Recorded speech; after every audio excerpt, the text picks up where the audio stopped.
గ్రంథం పరివర్తన సందేశం. ఆస్ట్రేలియా నుంచి మ్యూటంట్ మెసేజ్. మార్లో మోర్గాన్. 5వ పాఠం. ఔన్నత్యం.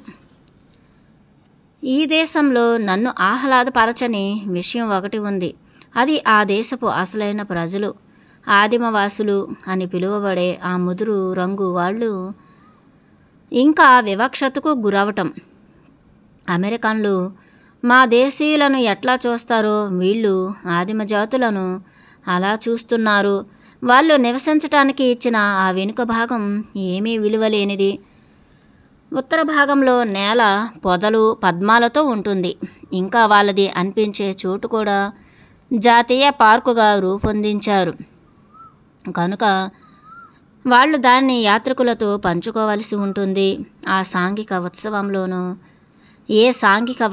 ఉత్సవంలోనూ నేను ఏ ఆదిమవాసిని చూడలేదు. అంతేకాదు యూనిఫారం ధరించి బడికి వెళ్ళే పిల్లలలో కూడా ఎవరిని చూడలేదు. ఆదివారం చర్చి సేవలలో కానీ ఏ స్థాయిలోనూ చూడలేదు. దుకాణాలలో గుమస్తాలు కానీ, పోస్ట్ ఆఫీసులో కానీ, డిపార్ట్మెంటు స్టోర్లో కానీ, ప్రభుత్వ కార్యాలయాలలో కానీ, ఫాస్ట్ ఫుడ్ సెంటర్లలోనూ లేరు. అసలు వాళ్ళు కొద్దిమందే ఉన్నట్లు కనబడేవారు. వాళ్ళు నగరంలో యాత్రా స్థలాల దగ్గర కనిపించేవారు. ఆస్ట్రేలియన్ల బర్రెల మందను సంరక్షించేవాడికి సహాయకుడిగా పనిచేస్తూ జాకారూస్గా పిలువబడుతూ యాత్రికులకు కనబడేవారు. సంచార సమూహాలైన ఆదిమవాసులు ఎప్పుడైనా ఒక గొర్రెను చంపారని కాపలావానికి తెలిసినా అతను ఊరుకుంటాడు అని, ఏమీ చెయ్యడని నాకు చెప్పారు. వాళ్ళు తినటానికి అవసరమైన దానిని మాత్రమే తీసుకుంటారు. అంతేగాక వాళ్ళు పగ తీర్చుకోవటంలో అసహజ శక్తులు కలిగి ఉంటారు. ఒక సాయంత్రం ఒక సంకరజాతి ఆదిమవాసులు యువక సమూహం 20 ప్రాంతాల వాళ్ళు క్యానులలో పెట్రోలు పోస్తూ వాసన పీల్చుతున్నారు. నేను చూస్తుండగానే ఆ వాసనకు వాళ్ళు మత్తులో మునిగిపోయారు. పెట్రోలు హైడ్రోకార్బన్లు, రసాయనాల మిశ్రమం. అవి ఎముకలోని మజ్జకు కాలే మూత్రపిండాలు, ఎడ్రినల్ గ్రంథులు, వెన్నుపూస కేంద్ర నాడీ మండలం మొత్తాన్ని నాశనం చేస్తాయని నాకు తెలుసు. కానీ ఆ రాత్రిపూట అక్కడ ఉన్న మిగిలిన వాళ్ళలాగానే నేను ఏమీ చేయలేదు. వాళ్ళకు ఏమీ చెప్పలేదు. వాళ్ళ వెర్రి ఆటను ఆపే ప్రయత్నం ఏమీ చేయలేదు. ఆ తర్వాత నాకు తెలిసింది వాళ్ళలో ఒకళ్ళు లెడ్ విషం వల్ల శ్వాసకోశం దెబ్బతిని మరణించారు. అది నన్నెంతో విషాదానికి గురిచేసింది. చాలా కాలం నుంచి స్నేహం ఉన్న వ్యక్తిని కోల్పోయినట్లు అనిపించింది. నేను అక్కడికి వెళ్ళి మిగిలిన విషాదాన్ని చూశాను. ఎవరో నా జీవితాన్ని వాడుకుంటూ వ్యాధిని, అనారోగ్యాలను నిరోధించాలని చూస్తుంటే, ఒకవైపు ఇలా సంస్కృతిని కోల్పోవటం, వ్యక్తిగత లక్ష్యాలు లేకపోవటం, ఈ మారణ జూదానికి దోహదం చేసే విషయాలు అనిపించింది. నాకు మరీ ఎక్కువ బాధ కలిగించిన సంగతి ఏమిటంటే, నేను చూస్తూనే ఉన్నా ఆపటానికి ఏమీ చేయలేకపోయాను. నేను నా కొత్త ఆసీ స్నేహితుడు గెఫ్ని అడిగాను. అతను పెద్ద ఆటోమొబైల్ డీలర్షిప్లో భాగస్వామి. నా వయస్సే, పెళ్లి కాలేదు. చాలా ఆకర్షణీయంగా ఉన్నాడు. ఆసీలో రాబర్ట్ రెడ్ఫోర్ట్ లాంటివాడు. మేం చాలాసార్లు కలిసాం. ఒకరోజు డిన్నర్లో జరుగుతున్న విషయాల పట్ల ప్రజలకు ఎరుక ఉందా? ఈ విషయంలో ఏమైనా చేయడానికి ఎవరైనా ప్రయత్నిస్తున్నారా అని అడిగాను. అవును, అదెంతో విచారకరం. కానీ ఏమీ చెయ్యలేం. నువ్వు ఆదివాసులను అర్థం చేసుకోలేదు. వాళ్లకు చదువు చెప్పాలని ప్రయత్నించాం. క్రైస్తవ మిషనరీలు సంవత్సరాల తరబడి వాళ్ళను మార్పు చెందించాలని ప్రయత్నించాయి. గతంలో వాళ్ళు కానీ బాల్స్ నరమాంస భక్షకులు. ఇప్పటికీ వాళ్ళు తమ నమ్మకాలను, పాత విశ్వాసాలను మార్చుకోవటానికి ఇష్టపడరు. చాలామంది ఆ ఎడారిలో ఇబ్బందులతో గడపటమే ఇష్టం. వాళ్ళుండేది క్లిష్టమైన ప్రాంతం. వీళ్ళు మరీ ప్రపంచం అంతటిలోకి గడ్డు మనుష్యులు. ఈ 2 సంస్కృతుల మధ్య నిలబడేవాళ్ళు అరుదుగా విజయం సాధిస్తారు. వాళ్ళు మరణించబోతున్న జాతి వాళ్ళ స్వీయ స్వేచ్ఛ ఇచ్చవలనే వాళ్ళ జనాభా తగ్గిపోతూ ఉంది. వాళ్ళ విజయం పట్ల ఆకాంక్ష కానీ ఆశయం కానీ లేని ఆశారహిత నిరక్షరాస్యులు. 200 సంవత్సరాల తర్వాత కూడా వాళ్ళు ఇంకా ఇమడలేరు. ఇంకా చెప్పాలంటే వాళ్ళు ప్రయత్నించరు. వ్యాపారంలో వాళ్ళు నమ్మదగని ఆధారపడదగిన వాళ్ళు. కనీసం సమయం ఎంతో చెప్పలేనట్లు ఉంటారు. నన్ను నమ్ము, నువ్వు ఏం చేసినా వాళ్ళని ఉత్తేజపరచలేవు అన్నాడు అతను. కొన్ని రోజులు గడిచాయి. కానీ ఆ మరణించిన యువకుని గురించి ఆలోచించటం ఎప్పుడు మానలేకపోయాను. నేను ఈ విషయాన్ని నాలాంటి వృత్తిలోనే ఉన్న ఆరోగ్య పరిరక్షణ కార్యక్రమంలోనే ఉన్న ఇంకో స్త్రీని చర్చించడం మొదలుపెట్టాను. ఆమె పని స్థానిక ఆదిమవాసులలో పెద్ద వయస్కులతో వ్యవహరించడం, ఆమె అనారోగ్యాన్ని నిరోధించడం లేదా తగ్గించడం, అడవి మొక్కలను పొదలు పూల పాత్రను శాస్త్రీయంగా అధ్యయనం చేస్తోంది. ఆ విషయాలపై జ్ఞానం కలిగిన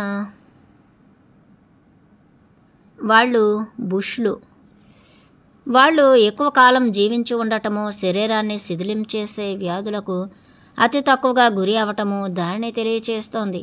వీళ్ళతో నిజంగా కలిసి ఉండటం వల్ల గొప్ప ప్రయోజనమేమీ వనకూరదని, అయినా నేను ప్రయత్నిస్తానంటే సహాయపడతానని చెప్పింది. మీరే చూడండి, ఇంకా ఒక్క మనిషి కలిస్తే ఏం జరుగుతుందో. మేం 22 మంది సంకరజాతి ఆదిమవాసులను సమావేశానికి ఆహ్వానించాం. ఆమె నన్ను పరిచయం చేసింది. ఆ సాయంత్రం నేను ప్రభుత్వ స్వేచ్ఛ వాణిజ్య పథకం గురించి, నగర యువతలో వెనుబడిన జాతుల గురించి, వారి జూనియర్ల విజయం గురించిన సంస్థలో చర్చించాను. దాని లక్ష్యం ఏమిటంటే ఈ సమూహం తయారు చేయగల ఒక వస్తువును కనుక్కోవడం, నేను వాళ్లకు ముడి పదార్థాలను కొనే విధానం మార్కెట్ చేయడం, బ్యాంకులతోనూ వ్యాపారస్తులతోనూ వ్యవహరించడం నేర్పడానికి నేను ఒప్పుకున్నాను. వాళ్ళు కూడా ఆసక్తి చూపారు. తర్వాత సమావేశంలో మేము ఏమేం చేయగలిగే అవకాశం ఉందో చర్చించాం. నా చిన్నప్పుడు మా తాత వాళ్ళు లోవాలో ఉండేవారు. అమ్మమ్మ కిటికీ తెరిచి చిన్న తెరను జరిపి అమెరికను సరిచేయటం. ఇప్పుడు ఈ పొలిమేరలో నేను ఉంటున్న ఈ చుట్టుప్రక్కల ఏ ఇంటికి అలా తెరలు లేవు. చాలా ఇళ్లకు ఏసీ లేదు. అందుకని చాలామంది కిటికీలు తెరిచి కిటికీలు లోపలికి బయటకు వచ్చి వెళ్ళనిస్తున్నారు. దోమలు లేవు, కానీ ఎగిరే బొద్దింకలతో రోజు యుద్ధమే. మంచం మీదకు ఎప్పుడు ఒంటరిగానే వెళ్ళేదాన్ని, కానీ నా దిండు మీద కాసేపటికి నల్లటి గుల్లలున్న కీటకాలు సిద్ధంగా తెరగాని ఉంటే అవి రాకుండా నిరోధించవచ్చు. కీటకాలు సిద్ధం తెరగానే ఉంటే అవి రాకుండా నిరోధించవచ్చు అనుకునేదాన్ని. ఆ సమూహం ఈ తెరలు తయారు చేసే వ్యాపారం మంచిదే అన్నారు.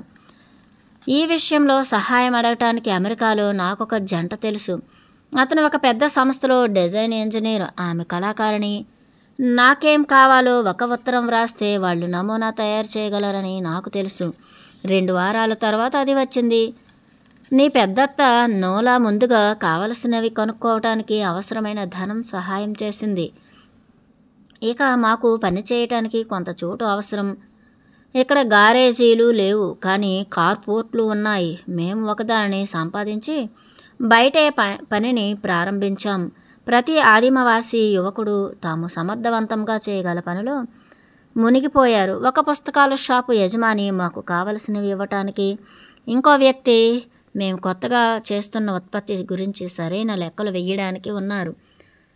తయారీలో ప్రతి విభాగంలోనూ నిపుణులు, పుట్టుకలోనే సహజంగా అమ్మే సామర్థ్యం ఉన్న సేల్స్ రిప్రజెంటేటివ్స్ ఉన్నారు. నేను కంపెనీ రూపురేఖలు సంతరించుకోవటాన్ని వెనుక నుంచి గమనిస్తున్నాను. దానిని ఎలా చేయాలో నేను ఏమీ చెప్పకుండానే వాళ్ళలో వాళ్లే కొందరు శుభ్రపరచడానికి, కాపలా కాయటానికి పరస్పరం అంగీకరించారు.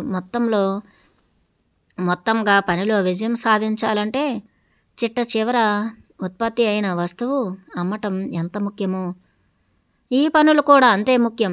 ఈ తెరలను కొన్ని రోజుల పాటు ఉచితంగా వాడి చూడడానికి అందించాలన్నది మా ఆలోచన.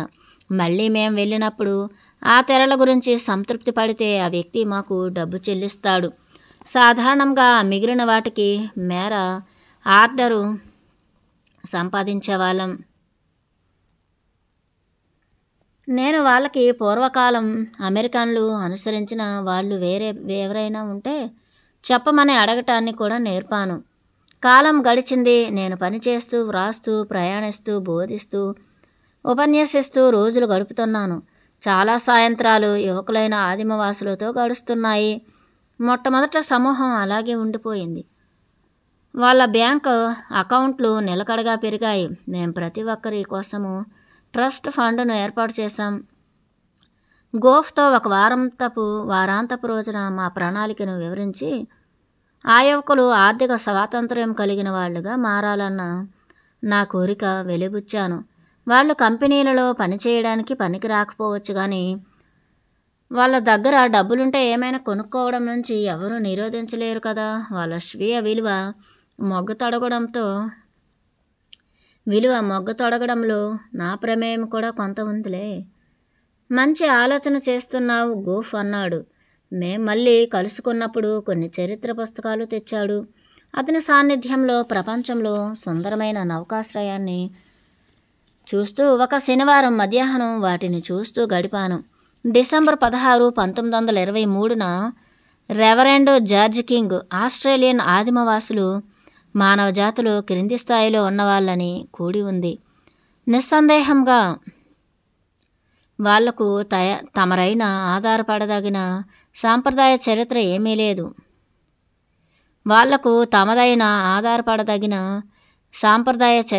లేదు. వాళ్ళ పనులు మూలం ఏమీ లేదు.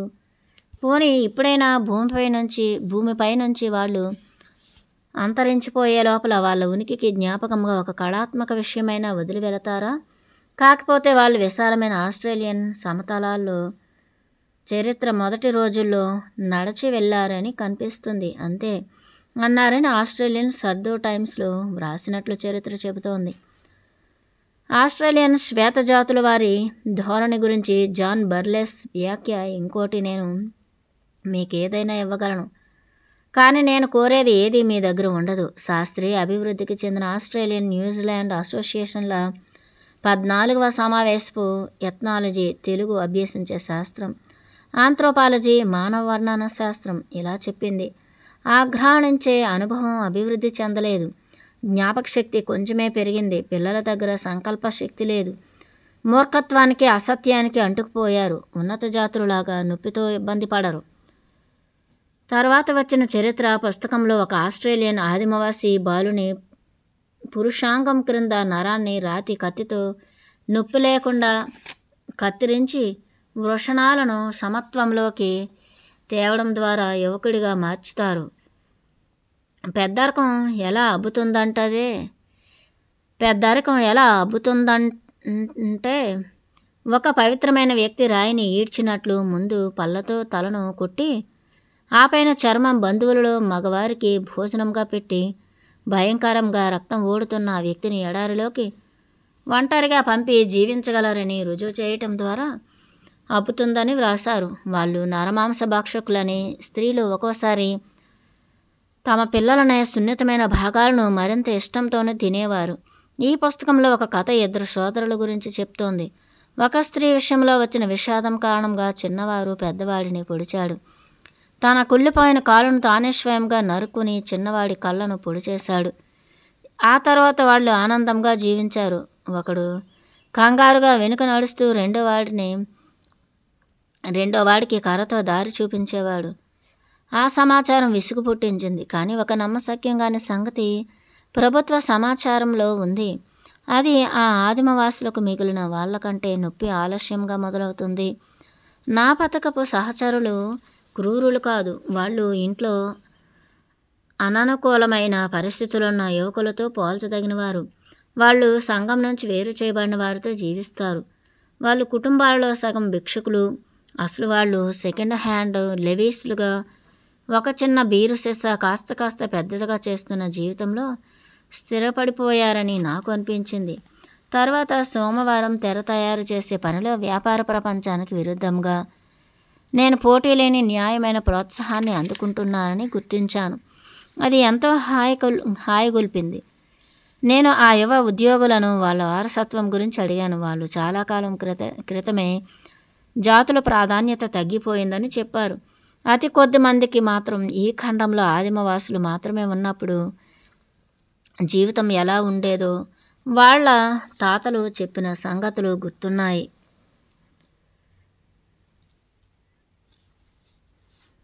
ఆ తర్వాత సాల్ట్ వాటర్ తెగ, ఎము తెగ వచ్చారు.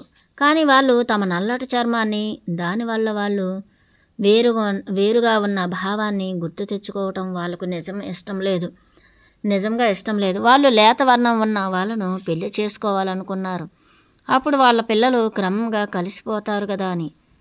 మా కంపెనీ అన్ని ప్రమాణాల్లోనూ చాలా విజయవంతంగా ఉంది. అందుకే ఖండం మధ్యలో ఒక ఆదిమవాసి తెగ సమావేశానికి ఆహ్వానించే ఫోన్ వచ్చినప్పుడు నేను ఆశ్చర్యపోలేదు. ఆ ఫోన్ కేవలం సమావేశంలా అనిపించలేదు. అది నా సమావేశంలా అనిపించింది. ఆ స్థానిక స్వరం దయచేసి వచ్చే ఏర్పాట్లు చేసుకోండి అని అభ్యర్థించింది. నేను షాపింగ్ చేశాను, విమానం టికెట్లు తీసుకున్నాను, హోటల్లో రిజర్వేషన్ చేయించాను. నేను దాంతో పనిచేస్తున్నానని అందరితో చెప్పాను. నా ఉద్వేగాన్ని గిఫ్ట్తో పంచుకున్నాను.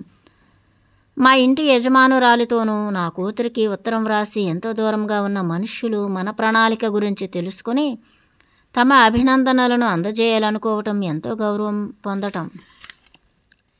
హోటల్ నుంచి సమావేశానికి రవాణా సౌకర్యం ఏర్పాటు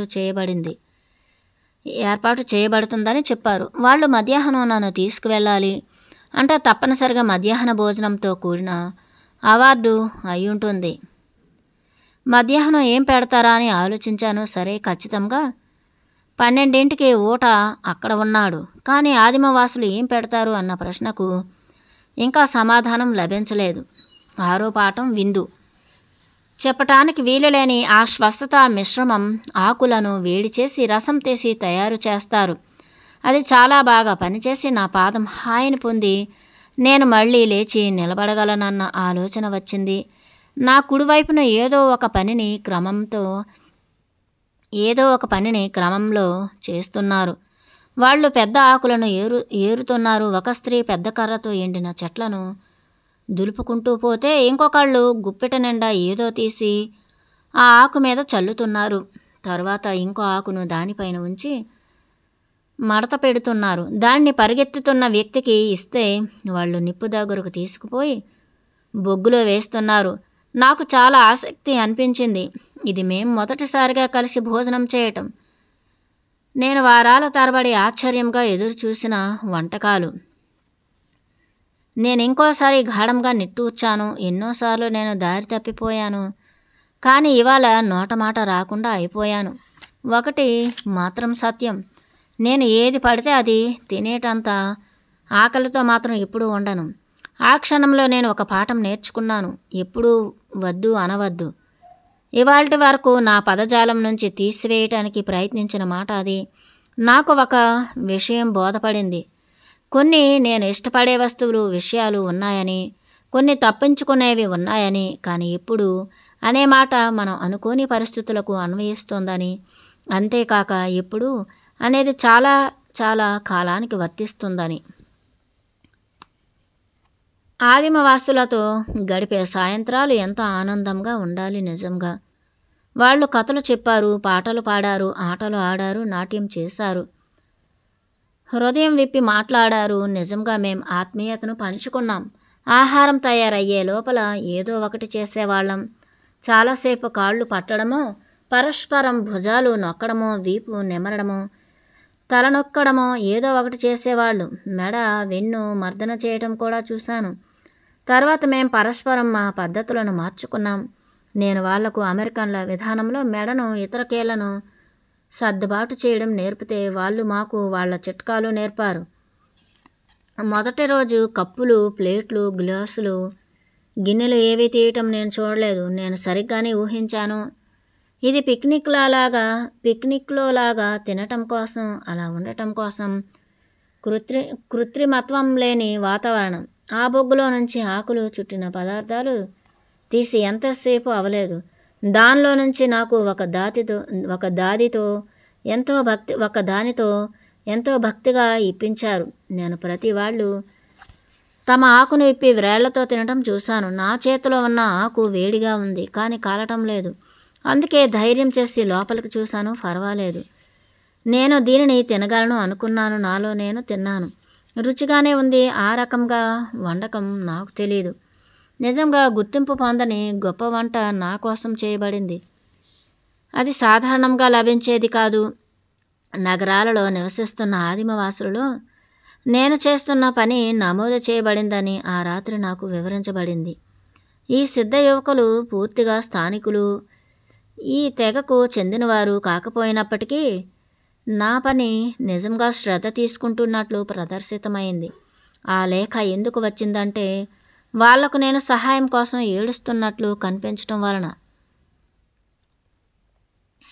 నాకు స్వచ్ఛమైన అంతరంగం ఉన్నట్లు కనుగొనబడింది. వాళ్ళు దానిని చూసిన విధంగానే ఆ సమస్య దాన్ని చూసిన విధంగానే ఆ సమస్య అలా ఉంది. ఆదిమవాసులు సంస్కృతిని అర్థం చేసుకోలేదు. ముఖ్యంగా ఈ తెగవాళ్ళు ఇవాళ పగలంతా వాళ్ళు చేసిన క్రతువులన్నీ నాకు పరీక్షలు.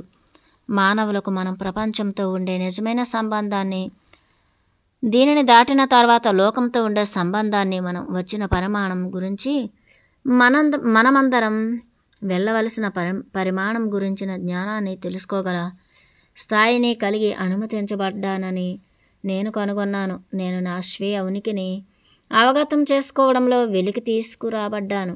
నేను కూర్చున్నప్పుడు నీ మెత్తని పాదాలు వాళ్ళ విలువైన పరిమితంగా ఉన్న ఆకులలో ఉంచబడ్డాయి.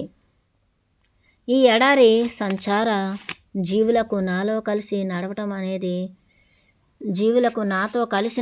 అనేది ఎంత అద్భుతమైన అనుభవమో చెప్పాడు. నేను వాళ్ళ జీవితాన్ని పంచుకోవడానికి అనుమతించబడ్డాను. ఇంతకుముందు ఎప్పుడూ వాళ్ళు ఒక శ్వేత జాతీయునితో కలిసి ఉండటం కానీ, వాళ్లతో ఏ విధమైన సంబంధం నేర్పటం కానీ జరగలేదు. వాళ్ళ ఆలోచన ప్రకారం ఆస్ట్రేలియాలో ఉన్న మిగిలిన తెగలన్నీ తెల్లజాతి ప్రభుత్వానికి, అధికారానికి లొంగిపోయాయి. చివరగా స్వాతంత్ర్యం ఇంకా నిలుపుకున్నది వాళ్ళు ఒక్కరే. వాళ్ళు సాధారణంగా 6 నుంచి 10 మంది వ్యక్తులున్న చిన్న కుటుంబాలుగా ప్రయాణిస్తారు. కానీ ఈ సంఘటన కోసం కలిసి వచ్చారు. ఊట ఆ సమూహానికి ఏదో చెప్పాడు. వాళ్ళలో ప్రతివారు నాకు ఏదో చెప్పారు. వాళ్ళు నాకు తమ పేర్లు చెబుతున్నారు. ఆ పదాలు నాకెంతో కష్టంగా తోచాయి, కానీ అదృష్టవశాత్తు వాళ్ళ పేర్లు అర్థవంతంగా ఉన్నాయి. మన అమెరికాలో డిబ్బీ, కాడి అన్నట్లుగా పేర్లు అలాగే ఉపయోగించబడలేదు. అందువల్ల నేను ప్రతి వ్యక్తి పేరును దాని అర్థంతో ముడిపెట్టాను. దాన్ని యథాతథంగా పలకటం మాని ప్రతి బిడ్డకు పుట్టినప్పుడు పేరు పెడుతున్నారు. కానీ ఆ వ్యక్తి పెరిగే కొద్దీ ఆ పుట్టినప్పటి పేరు తీసివేయండి. ఆ వ్యక్తులే తమకు కావలసిన అర్థవంతమైన అభినందనను పిలవటం కోసం ఎంచుకోబడ పదం పేరు ఎంచుకుంటారు. జీవితకాలంలో ఒక వ్యక్తి పేరు చాలాసార్లు మారబడుతుంది. వివేకం, సృజనాత్మకత, లక్ష్యం కూడా కాలంతో కలిసి స్పష్టంగా నిర్వచింపబడతాయి. మా సమూహంలో కథకుడు, వడ్రంగి, పరిశోధకులు,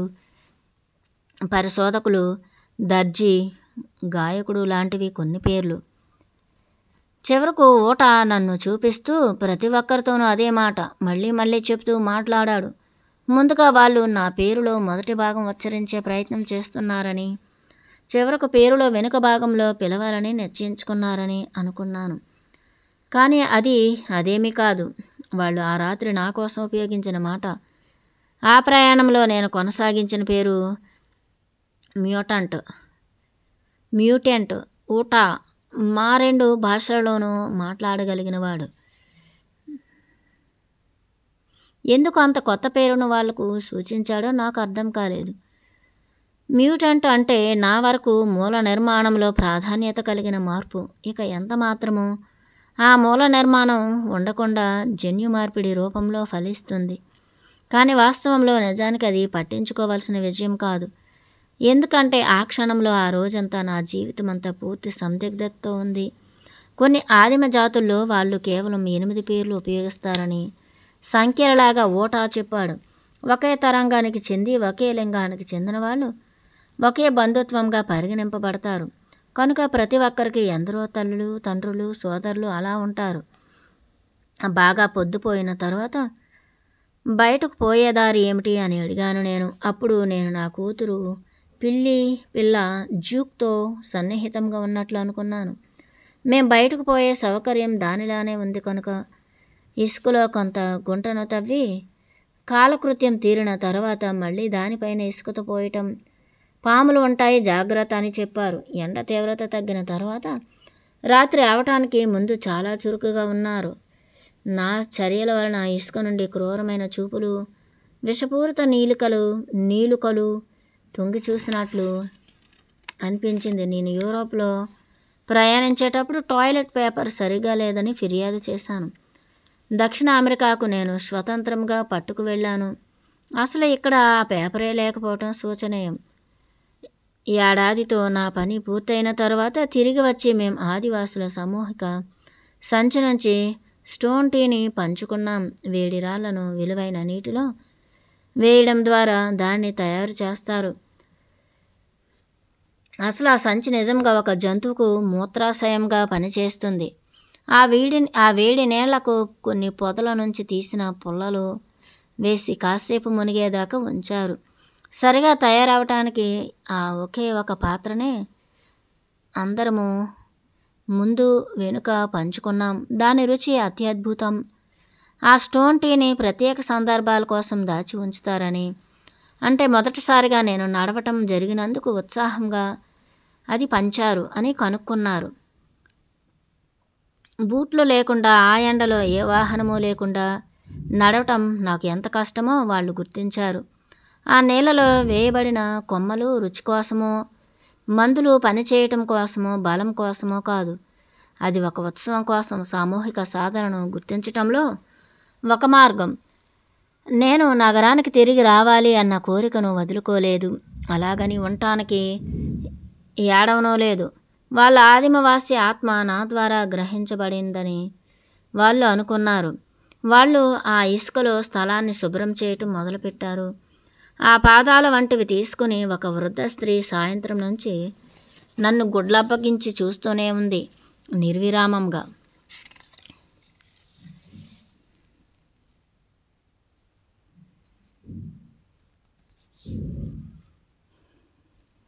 గుడ్లప్పగించి చూస్తూనే ఉంది నిరామయంగా.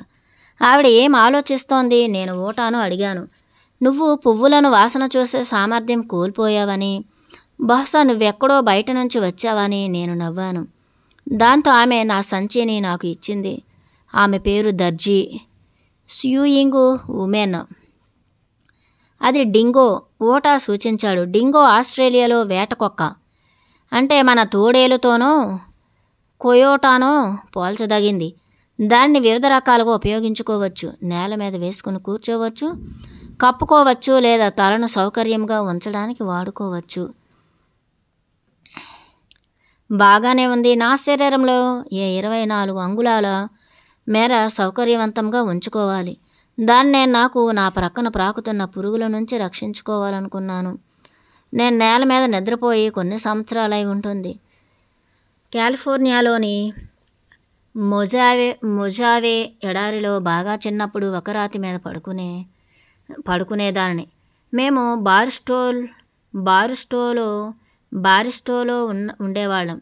బారిస్టోలో ఉండేవాళ్ళం. అక్కడ బీ హిల్ అనేది పెద్ద ఆకర్షణ. వేసవిలో చాలా రోజులు నేను ఒక సీసా కమలారసం, బఠానీ వెన్నలతో కూడిన శాండ్విచ్ తీసుకుని ఆ కొండ చుట్టూరా తిరుగుతూ ఉండేదాన్ని. ఎప్పుడూ ఆ చదునుగా ఉండే రాతి మీదే మేఘాలను చూస్తూ వాటిలో వివిధ రూపాలను దర్శిస్తూ ఊహిస్తూ కూర్చునేదాన్ని.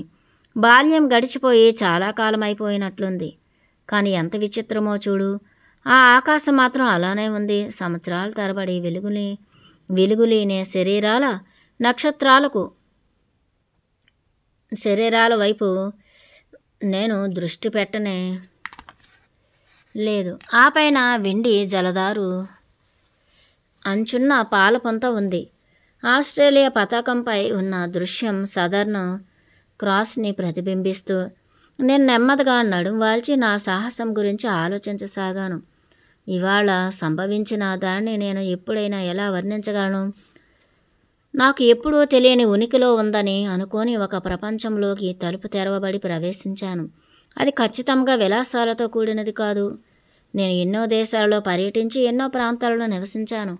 అన్ని రకాల రవాణా వాహనాలలోనూ ప్రయాణించాను. కానీ ఇటువంటి దానిలో ఎప్పుడూ జరగలేదు. ఏముంది, ఇది కూడా మామూలే అనిపిస్తుందేమో నాకు అనుకున్నాను. మరునాడు పొద్దున్నే నేను వాళ్ళతో వాళ్ళ సంస్కృతిని అవగాహన చేసుకుని మెచ్చుకోవటానికి నాకు ఒక రోజు పట్టింది అని చెబుతాను. నా కళ్ళు మళ్ళీ జీపు వరకు ప్రయాణం చేయగల సహకారాన్ని కలిగి ఉంటాయి. అంతగా అయితే నేను వాళ్ళ మహత్తరమైన